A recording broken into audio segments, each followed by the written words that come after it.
Hi, boys and girls. I'm here to read you the next chapter in Lion, the Witch, and the Wardrobe because it's Wednesday. So before I do that, I have a couple of things to go over with you. So if you don't hear from me tomorrow until the afternoon, that's okay. I will be at school getting all of your locker stuff and all of your stuff from your desks together so that next Tuesday, moms and dads can come and pick it up. I know it's kind of sad and no one's really happy about it, but you need your stuff. So that's what I'll be doing tomorrow from 9 to noon. So if you're trying to get a hold of me on Class Dojo and I don't respond, that's where I am. That's what I'm doing, and I'll respond as soon as I'm home, okay? The second thing that I wanted to go over with you is I realized that last week when I read chapter 9 to you, I never did tell you to go ahead and do your lap book pages. I'm so sorry. I forgot all about it. So go ahead and do those. That's the fun part. I think you guys really enjoy that part of it. So I want to show you, this is what the lap book pages for chapter 9 look like. And they say chapter 9 right on the bottom. And you should have those with the packets that I sent home. So you can go ahead and do those. And then, of course, you can also do the chapter 10 lap book pages, because I'll be reading chapter 10 in just a moment. So there are chapter 10 lap book pages. And again, right at the bottom in the corner, it's going to tell you what chapter it is for. Okay? So we're getting away from our ants a little bit today so that we can do some of our Lion, the Witch, and the Wardrobe things, and that's okay. It's a nice little break in the middle of the week, I think. So let's find out what's going to happen to the children and Mr. and Mrs. Beaver. Remember that Edmund has gone off to the White Witch's castle, and Mr. Beaver has told the other children that Edmund has betrayed them, and so they are packing up to try to leave so that they can beat the witch to the stone table where they are supposed to meet Aslan. So let's see. Chapter 10 is titled, "The Spell Begins to Break." Now we must go back to Mr. and Mrs. Beaver and the 3 other children.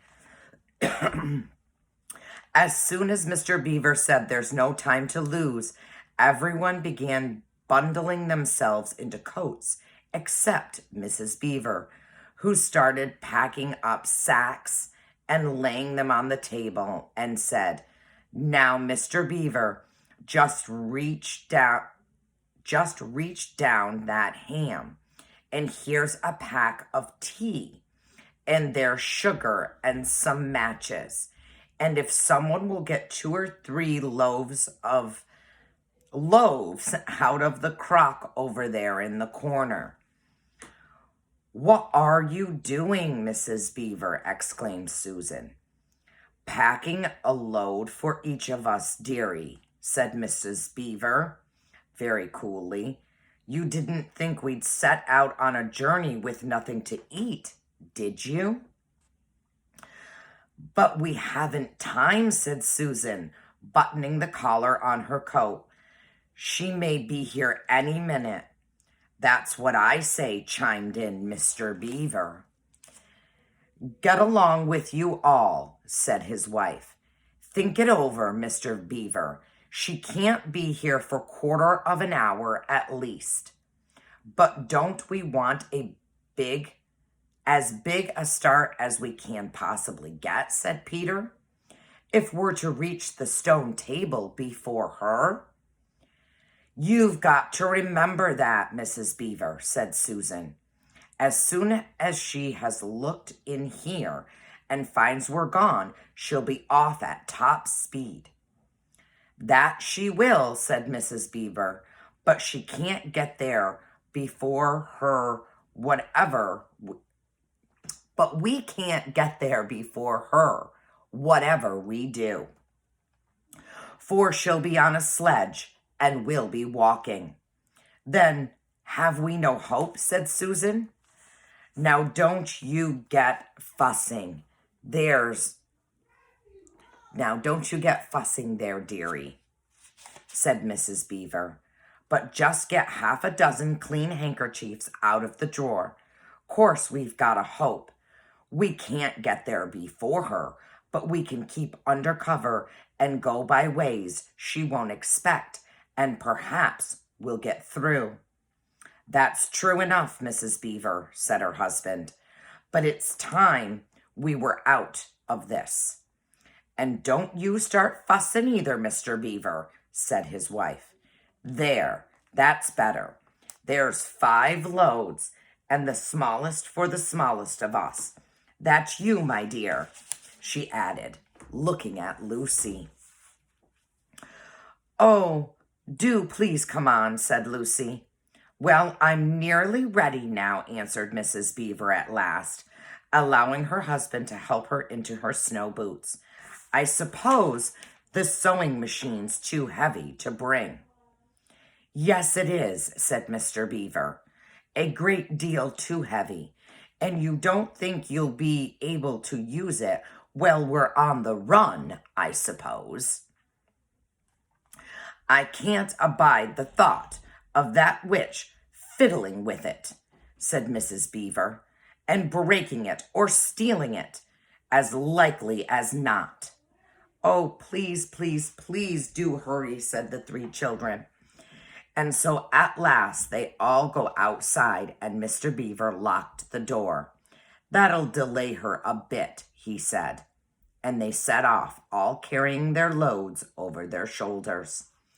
The snow had stopped and the moon had come out when they began their journey. They went in single file. First Mr. Beaver, then Lucy, then Peter, then Susan, and Mrs. Beaver last of all.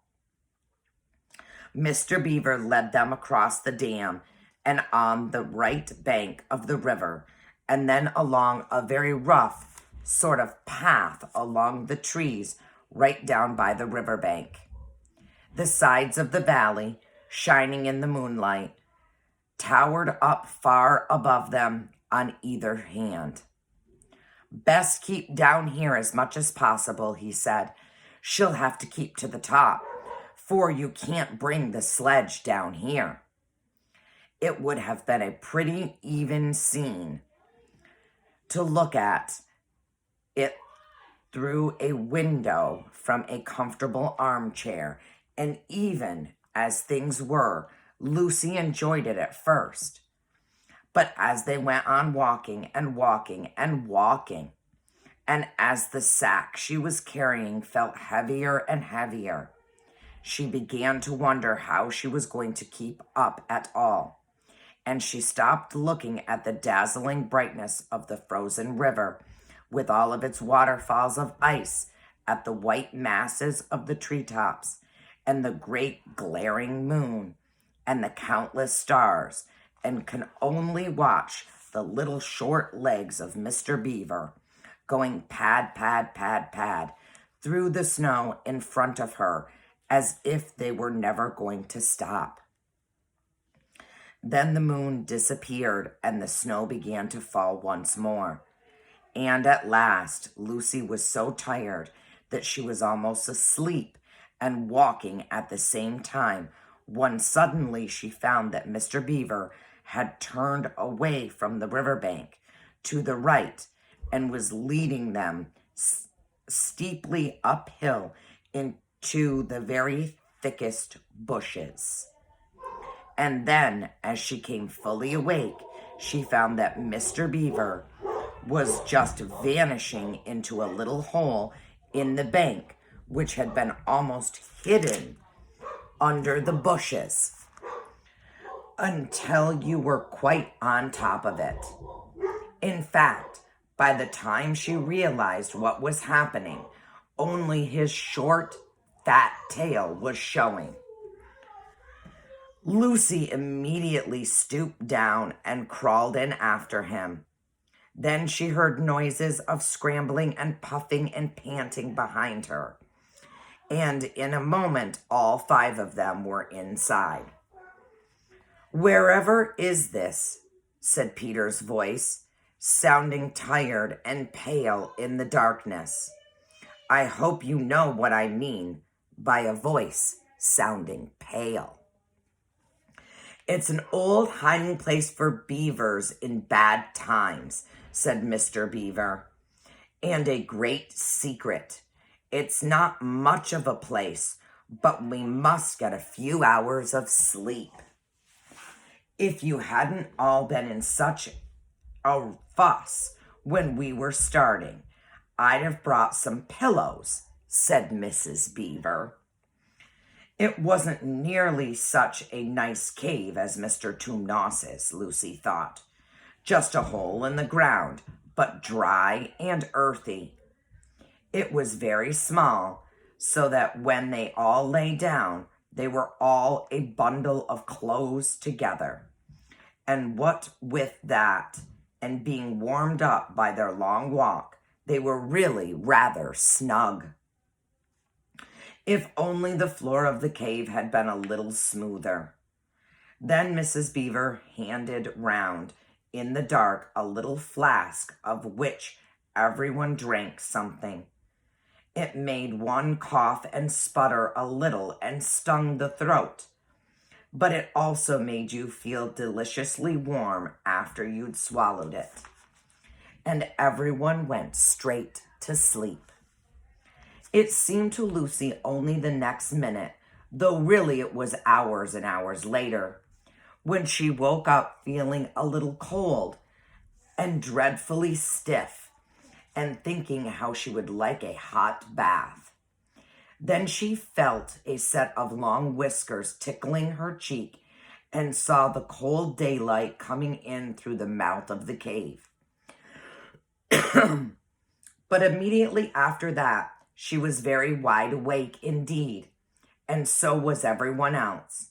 In fact, they were all sitting up with their mouths and eyes wide open, listening to the sound, which was the very sound they'd all been thinking of, and sometimes imagining they heard during their walk last night.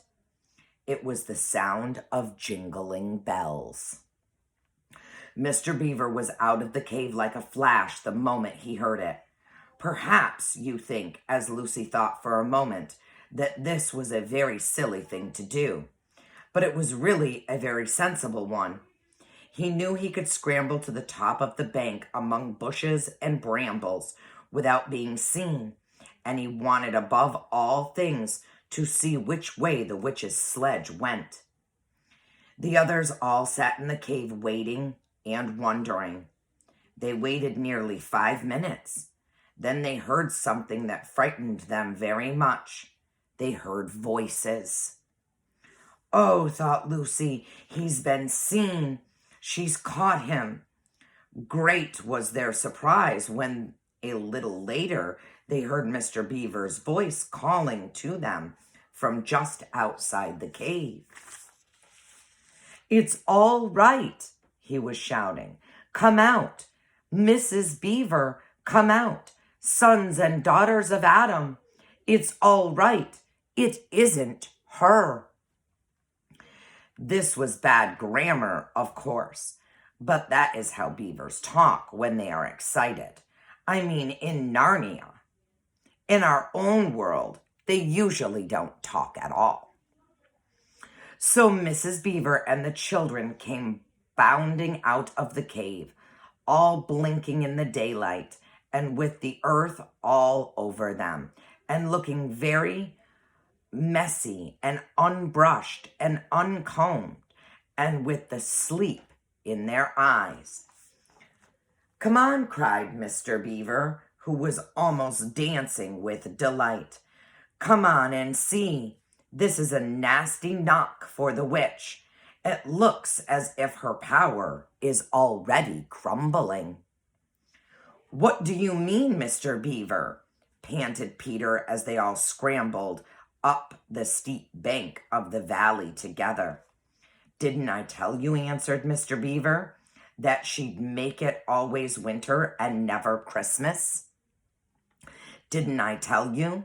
Well, just come and see. And then they were all at the top and did see.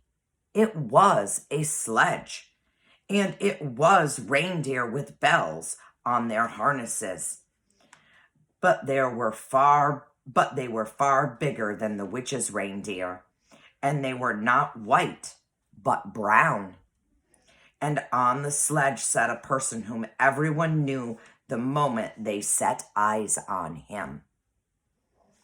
He was a huge man in a bright red robe, bright as holly berries, with a hood that had fur inside it, and a great white beard that fell like a foaming waterfall over his chest.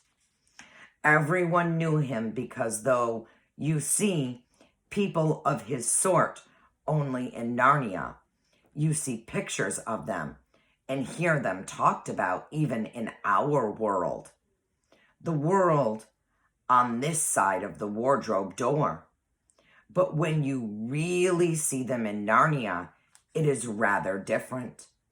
Some of the pictures of Father Christmas in our world make him look funny and jolly. But now that the children actually stood looking at him, they didn't find it quite like that.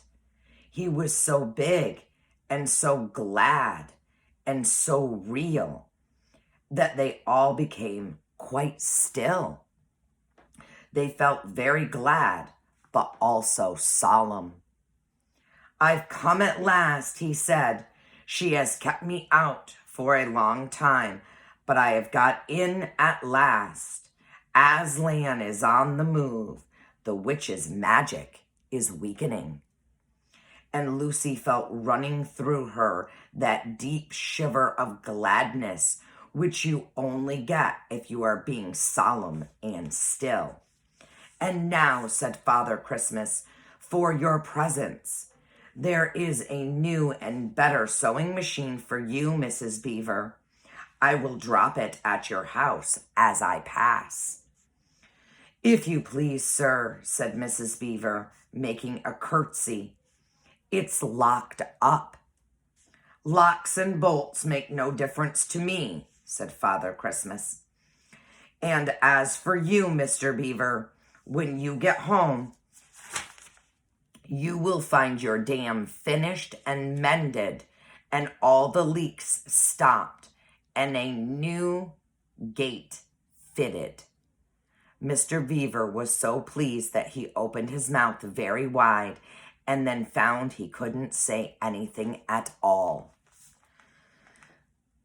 Peter, Adam's son, said Father Christmas. Here, sir, said Peter. These are your presents, was the answer, and they are tools, not toys. The time to use them is perhaps near at hand. Bear them well. With these words, he handed to Peter a shield and a sword. The shield was the color of silver, and across it there ramped a red lion, as bright as a ripe strawberry at the moment when you pick it. The hilt of the sword was gold, and it had a sheath and a sword belt and everything it needed. And it was just the right size and weight for Peter to use. Peter was silent and solemn as he received these gifts, for he felt they were very serious kinds of presents. Susan, Eve's daughter, said Father Christmas, these are for you. And he handed her a bow and a quiver full of arrows and a little ivory horn. You must use the bow only in great need, he said, for I do not mean you to fight in the battle. It does not easily miss, and when you put this horn to your lips and blow it, then wherever you are, I think help of some kind will come to you. Last of all, he said, Lucy, Eve's daughter, and Lucy came forward. He gave her a little bottle that looked like glass, but people said afterwards that it was made of diamonds, and a small dagger. In this bottle, he said, there is a cordial made of the juice of one of the fire flowers that grows in the mountains of the sun. If you or any of your friends is hurt, a few drops of this will restore them. And the dagger is to defend yourself at great need, for you also are not to be in the battle. Why, sir, said Lucy, I don't know, but I think I could be brave enough.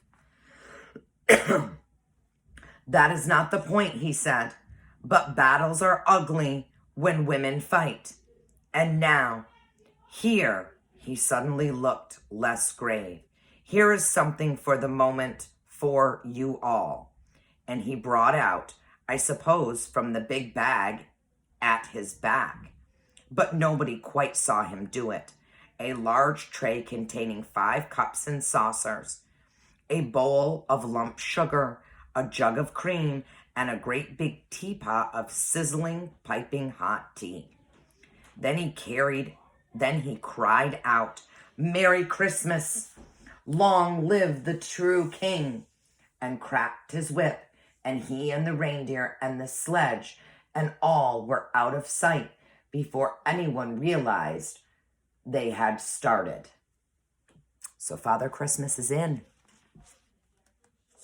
So Aslan being on the move means, from the chapters that we've read, think back, means that his powers are stronger than the witches. And there's proof there that her magic is weakening because Father Christmas has been able to get into Narnia. Peter had just drawn his sword out of its sheath and was showing it to Mr. Beaver when Mrs. Beaver said, now then, don't stand talking there till the tea's got cold, just like men. Come and help to carry the tray down, and we'll have breakfast. What a mercy, I thought. Let me try that sentence again. And we'll have breakfast. What a mercy, I thought, was bringing the bread knife. So down the steep bank they went, and back to the cave, and Mr. Beaver cut some of the bread and ham into sandwiches, and Mrs. Beaver poured out the tea, and everyone enjoyed themselves. But long before they had finished enjoying themselves, Mr. Beaver said, time to be moving on now. That's the end of chapter 10.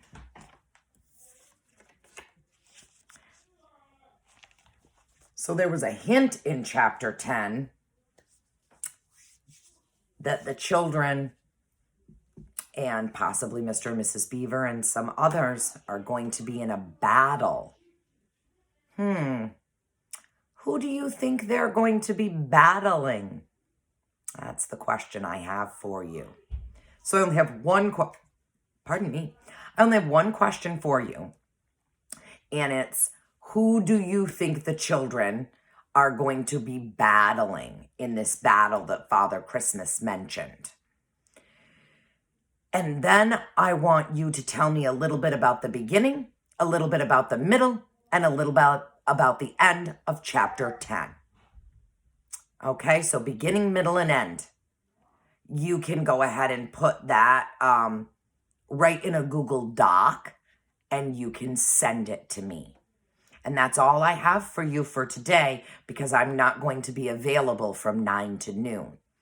If you're somebody that didn't finish things from yesterday or the day before, and I do have some people, go ahead and work on finishing that as well today. Okay, boys and girls, have a good day. Bye bye.